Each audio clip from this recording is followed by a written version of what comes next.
돌아와서 전하니 예후가 이르되 이는 여호와께서 그종 디셉 사람 엘리야를 통하여 말씀하신 바라 이르시기를 이스라엘 토지에서 개들이 이세벨의 살을 먹을지라.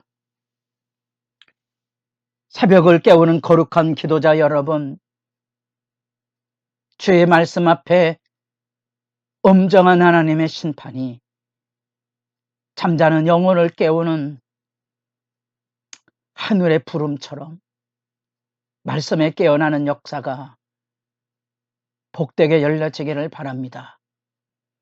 오늘 우리가 읽어갈 하나님의 말씀은 열왕기하 9장 27절에서 37절까지의 말씀으로서 바알 종교로 가득 찼던 아합의 일가 가문에 대한 예후의 심판을 읽고 있습니다. 나봇의 포도원에 있었던 이 이스라엘 골짜기에 무지한 나봇의 피가 흘려졌던 무자비한 권력의 압제 앞에 드디어 전쟁에 참여했던 예후가 아합의 아들 요람을 살해하고 그 왕궁에 이세벨을 척결하는 장면의 말씀을 읽어보게 됩니다. 우리는 여기서 말씀의 역사적인 심판을 보고 있습니다.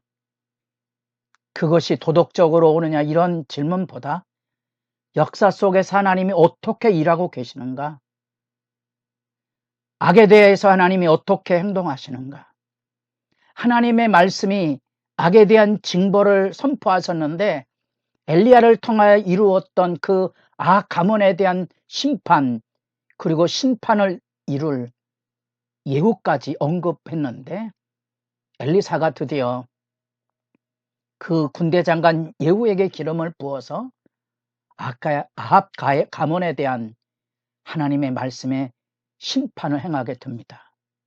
그 예후의 심판을 이행하는 중에 병문안을 왔던 남유다의 아하시야, 여러분들이 왕조를 이렇게 구분하셔서 남쪽에 여호사밧의 아들 여호람과 아하시야가 이 아합의 딸 이세벨로 인하여서 남유다에까지 바알 종교의 기반을 만들었고, 이 이세벨의 딸 아합의 딸이 아달랴가 되어서 다윗의 왕가를 자칫 끊어버릴 만한 위기의 순간까지 이루었던 그 아달랴를 잊지 마십시오. 그 북왕국에 이세벨의 어머니가 있는 그곳의 아들이 아하시아입니다.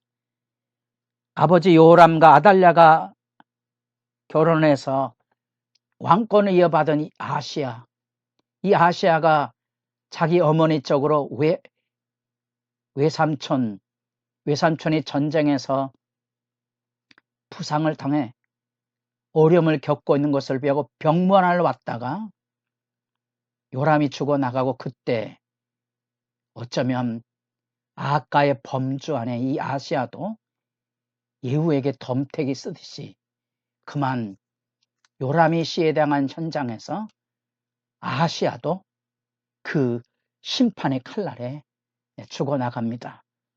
어쩌면 남왕조에까지 아합 가문의 이 바알 종교에 대한 오염을 하나님께서 심판하시는 거지요. 여호사밧이 비록 선한 왕이었었는데 그 자손들 여호람, 아하시아에 이어지는 이 계대는 아달랴라는 아합의 딸로 인하여서 바알 종교의 어두움 속에 있었고, 그 어두움 속에 심판이 진행되고 있는 모습을 두렵지만 지켜보게 됩니다. 그리고 드디어 아합의 아내 이세벨을 잡으러 갑니다.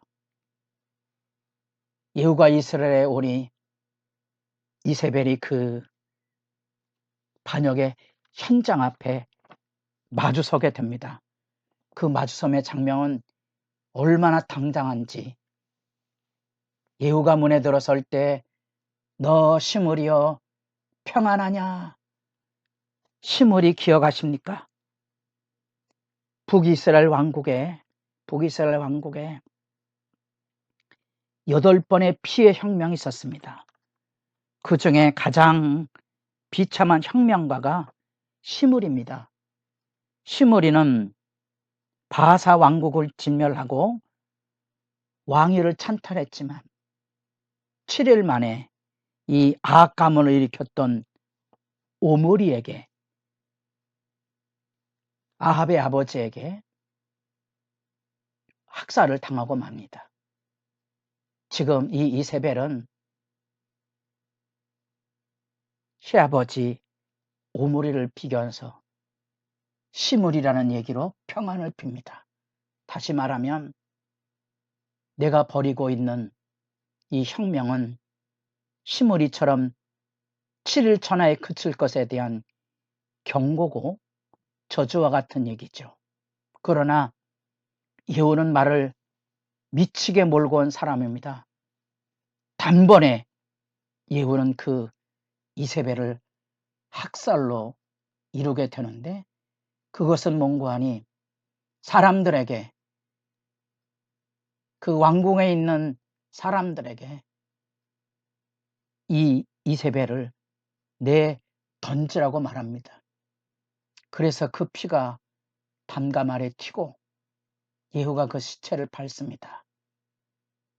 34절에 가서 이 저주받은 여자를 그래도 왕의 딸이고 왕으로 살았던 모습에 대하여 장례를 치러주고자 하지만 이미 그것은 시신이 다 짐승으로 훼손이 돼서 더 이상 장례할 것이 없는데, 성경은 예후의 입을 통하여 이런 이야기를 들려주는 겁니다. 이는 여호와께서 그 종 디셉 사람 엘리야를 통하여 말씀하신 바라. 이르시기를 이스라엘 토지에 개들이 이세벨의 살을 먹을지니라. 땅의 시신이 내동댕이 치는 것은 신명기 28장으로부터 이어지는 저주의 모습입니다. 더구나 나봇의 무지한 피를 흘렸던 그 땅에 그 피의 대가를 치르게 되는 하나님의 심판이 여기 열려지게 되는 거지요. 그래서 이 선연한 하나님의 심판의 이야기를 역사 속에서 우리에게 들려주고 있습니다. 악의 심판에 대한 말씀의 도전이 거기 있습니다. 아합가를 직면하는 그 중에 남유다의 바알 종교에 오염이 되고 어머니 아달랴 앞에 있었던 이 아하시아는 최왕권을 1년도 누리지 못한 채 학살당하게 됩니다. 그 북왕국의 예후가 요람을 학살하는 그 장면 앞에 병문안을 왔다가 심판을 겪게 되는 거죠. 역사 현장 안에서 우리는 이렇게 하나님의 손길을 봅니다. 우리가 살아가는 삶의 현장에 끊임없이 우리는 불의와 모순으로 가득 차 있어서 혼란스럽지만, 하나님의 말씀은 하나님의 사람들에게 분명한 하나님의 손길, 그것을 보고 듣고 알게 해줍니다. 마치 천지 만물이 다 하나님의 창조 역사인데 하나님의 영으로 사는 사람들만이 그 영광을 찬송하고 그 영광의 의미를 받아들일 수 있습니다. 그 안에 하나님의 영, 성령이 없이는 아무도 이 역사에 이루어지는 이 하나님의 말씀에 긍정할 수 없을 것입니다. 이 무자비한 역사의 심판들, 많은 사람들이 평화주의자를 자처하고 성경도 평화라는 입장에 서서 평화에 반하는, 성경은 이것은 다 잘못된 것이라고 매도하는 경우들을 너무 많이 만나봅니다. 여러분, 전쟁은 실제 현장에 있습니다. 사람이 죽어나가는 전염병, 질병의 만연은 우리 눈앞에 있습니다. 우리가 만약에 악의 심판을 믿지 못하면 현실을 믿음으로 살아가기 어려울 거고요. 그 악의 심판 속에 자기 백성의 죽음까지도 존귀히 보시는 하나님에 대한 신앙, 신뢰가 없으면 우리에게 주어진 삶을 평화로 살아갈 수 없겠죠. 역사를 통하여 하나님은 말씀하십니다. 이 아하가의 원흉이었던 이 이세벨의 저주의 죽음을 통하여 하나님은 그 땅에 얼룩진 바알 숭배의 원흉인 이세벨에 대한 심판을 진행하시고 무지한 자의 피 흘렸던 그 땅에 그도 역시 피 흘려 죽음으로써 하나님의 정당한 공의가 실현되는 역사를 우리가 지켜보게 하는 겁니다. 여러분들이 말씀을 읽어가며 이 세상에 이루시는 하나님의 심판의 말씀을 보고 들을 수 있다면 복이 있을 겁니다. 이것은 결코 무자비한 그리고 반평화의 폭력적인 역사가 아니고 그것이 세상의 현실 속에서 이루어지는 하나님의 심판의 이행이라는 지혜를 만날 수 있기를 바랍니다. 여러분도 여러분의 삶의 자리 안에 하나님의 이 심판과 구원의 손길을 분명히 의식하고 그 안에서 하나님의 지혜로 믿음의 선한 싸움을 싸우는 일에 복 있는 신앙을 유지할 수 있기를 바랍니다.